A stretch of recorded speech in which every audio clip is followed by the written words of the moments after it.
What's up guys, Vulkan here, and this is my last Godfall video before we hit launch here in a couple days.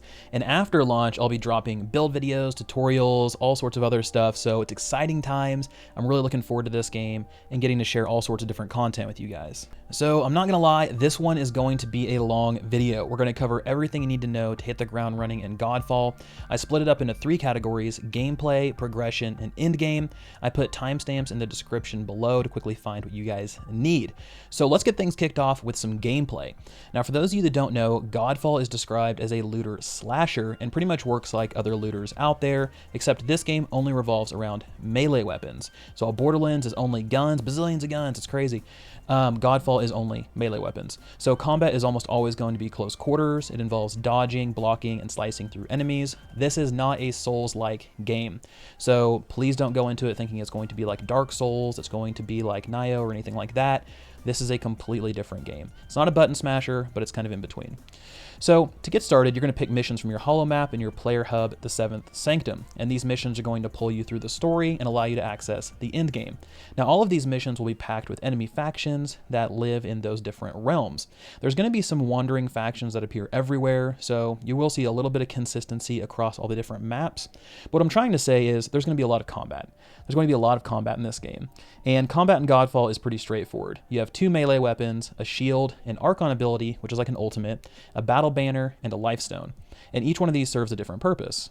Your weapons are going to be your main source of damage, and they have skills depending on their type. And these skills are activated by pressing a certain combination of buttons, so you don't have to worry about like combo chains or anything like that. You can hold like L2 and then activate, right 1, right 2, that type of stuff. So like I mentioned, each weapon has skills and the situations they excel in.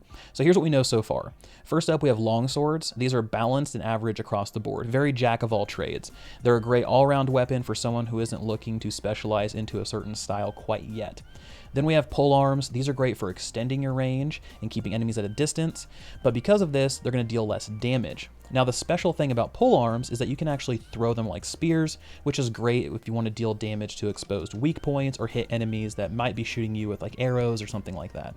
Next, we have the Warhammer. Now, the Warhammers deal insane damage. They have the highest damage per hit in the game, but they're also one of the slowest weapons. Now, the special thing about Warhammers is that they can be thrown in a circle around you, dealing AoE damage.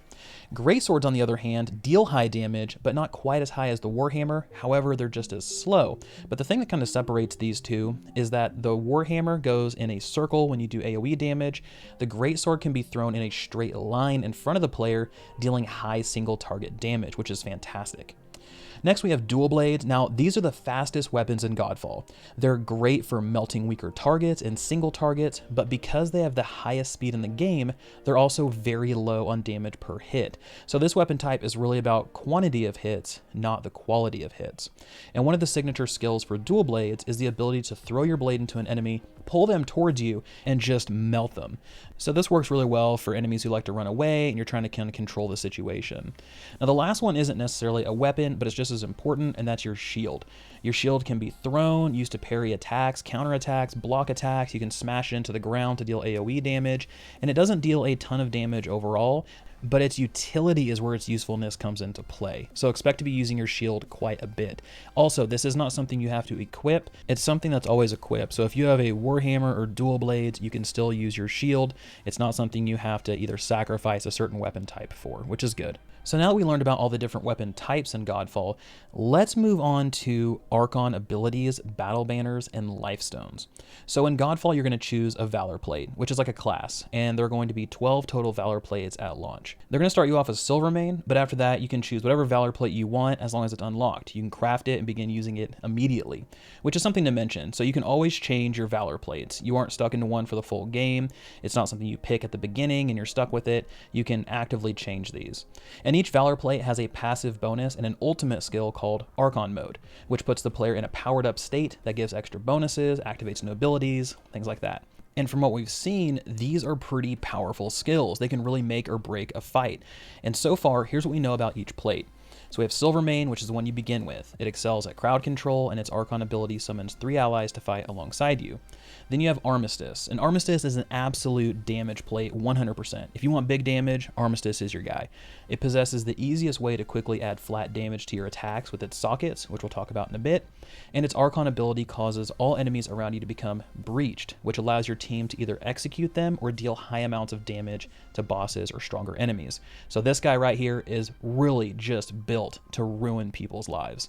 Then we have Typhon. Now Typhon is all about water damage. It's a lightweight Valor plate. We don't know too much about it yet, other than its Archon ability causes you to chill enemies near you and deal double damage to them. It will deal water damage on its attacks, and its passive is a 10% chance to chill. Then we have Vertigo. Now Vertigo is a plate that excels at speed. It supercharges shock damage, it's able to add air damage to each attack, and her Archon ability sends out a shock wave that deals air damage. It gives a chance to shock on hit and deal increased damage to shocked enemies. Okay, so next up is Aegis Horn, and this one is for people who really like to play tanks. This plate is meaty, gives damage reduction to your party, and is just built to take a beating. His Archon ability summons 3 allies to form a frontline defense, and he also increases the damage reduction to 30% for the full party. So this guy right here is just absolutely built to protect others. Then we have Hinterclaw, which is the polar opposite. And this is the plate we see the final boss wearing, and my guess is that we have to beat the final boss, and then we get to unlock that plate. But the Hinterclaw completely revolves around crit damage and maximizing that. His passive increases your crit damage. When you activate his Archon ability, you summon 3 allies to fight alongside you and gain 30% increased crit damage. And when you kill an enemy, it increases your crit damage again by 20%. Each enemy you kill increases that damage by 20% until you hit the cap of 200%. 200% crit damage, just absolutely destroying things. So the Hinterclaw is a top-end plate. They said this one is unique. It does cost a little bit more to craft. They didn't want to ruin anything. They just said you're not going to be able to get this one as easily as some of the other plates. Then we have Mesa. Mesa is the ram-looking plate. We've seen a little bit. We don't know too much about this one, but there is some gameplay of her summoning totems to deal damage to enemies around her. Phoenix is another one. We don't really have a lot of info on this one other than we know she can summon a fire aura. And Greyhawk is the last one we literally know nothing about. We've seen a lot of Greyhawk, but we haven't seen any of his skills or really what he brings to the table. And the other 3 are secrets for us to discover. They did not want to reveal all 12 plates, so we have 3 still out there that we need to go find and figure out what exactly they can do. Someone was saying that there's one called Lunara that is one of the bosses in a realm, so maybe we pull something from there, but I'm not entirely sure. Next we have battle banners and life stones. So these are 2 items that you can equip. A battle banner is something that you can slam into the ground to buff yourself and allies or debuff enemies. And your life stone is what you can use to heal. And these have some different effects, like a cleansing negative effects or increasing your damage, things like that. So essentially, life stone equals potion. As you kill things, it builds up charges again and refills. So now that we've covered gameplay, let's move into progression. The developers described Godfall as the tinkerer's dream, a game where you can just fine-tune everything to perfectly fit your build. And now, is this accurate? I'm not entirely sure. We're gonna have to wait to see when the game launches, wait for reviews, and really get our hands on it, but we do have a pretty good idea of what we're going to see. So progression is split into a few parts. You have crafting, which allows you to upgrade and enchant weapons to make them more powerful. So enchanting is going to raise an item's rarity and allow it to be upgraded more times. Upgrading is going to increase that item's stats. So naturally here, you want to enchant your item as high as it can go to increase its rarity to maximum. That way you can upgrade it the most amount of times. So there is kind of a priority matrix that goes into this. Then you have Valor Plate constellations. Now constellations function like sockets and they're specific to each plate. And these sockets come in 4 colors: blue for spirit, red for might, green for vitality, and white can have any socket. Now the cool thing here is, like I said, your plates are going to have different sockets. Like we talked about Armistice, he has all red sockets, so all might, so all pure damage sockets. And that's why he can ramp up his damage more easily than Vertigo, for instance, who is almost all blue sockets, which is going to increase your spirit. Now in these sockets, you can place augments, and these augments bring all kinds of new passives to your plate. So example here, we have Mesa from Eric's Gaming, and they're showing a white socket with a spirit augment that extends the duration of Archon Fury, which is your Archon ability, right? You enter that powered up state, and this increases the charge speed and damage for Archon mode as well. So each augment has a cost. You can see at the bottom that the augment power usage is 96 of 100 for this setup, and as you probably guessed, more powerful augments cost more power. And beyond augments and constellations, we also have our skill grid, which is similar to a skill tree. And this grid is tied to your player and not the plate. So whatever you pick here is going to affect you globally. You can switch plates back and forth, and that skill grid is going to stay the same. Now, the cool thing here is you can reset this skill grid whenever you want, which is probably for the best. I mean, you're going to be changing builds so often, plays so often, that you want to really kind of find that thing that really fits. Or maybe you have a particular setup that you really like for each plate, and you want to go back and kind of reorganize them. I'm hoping they have a loadout style system in the game, but I haven't heard any confirmation of that quite yet. So the grid itself is split evenly between general and specific nodes.